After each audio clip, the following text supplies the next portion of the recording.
Alam nyo, dito sa abroad, hindi basihan kung ikaw ay college level o ikaw ay elementary graduate. Basta marunong kang makisama sa amo at hindi ka maarte sa trabaho, pasok ka. Pero kung college level ka nga, tapos alam mo na ang in-applyan mo dito ay katulong, taga-kuskus, tapos pagdating mo dito, naghanap ka ng trabaho na yung trabaho mo na di opisina, ay anong gawin sa'yo?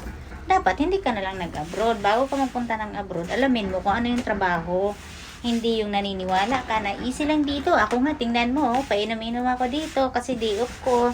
Tapos ngayon, pahinga na kami. Kaya ito, nandito ako, jamming-jamming.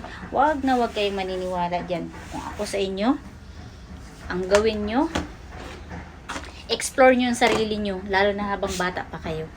Huwag puro tanong. Yung katatanong ninyo, kung kinilos ninyo sa sarili nyo, nalaman nyo na kaagad. Para kasi sa akin, sa akin lang to. Habang bata pa, aalamin ko. Ako kasi ganun eh. Ako sa totoo lang, sa maniwala kayo, hindi. Elementary graduate lang ako, nakapag high school, nakatungtong ako ng high school.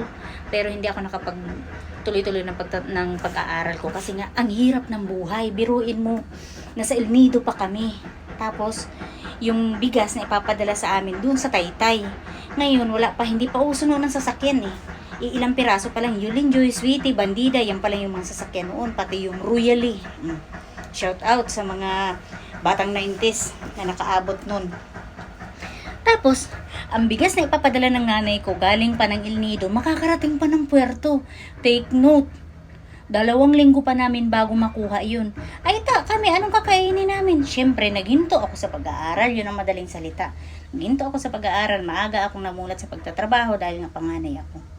So, mabalik tayo doon sa buhay abroad. Hindi masarap ang buhay abroad. Kung gusto mo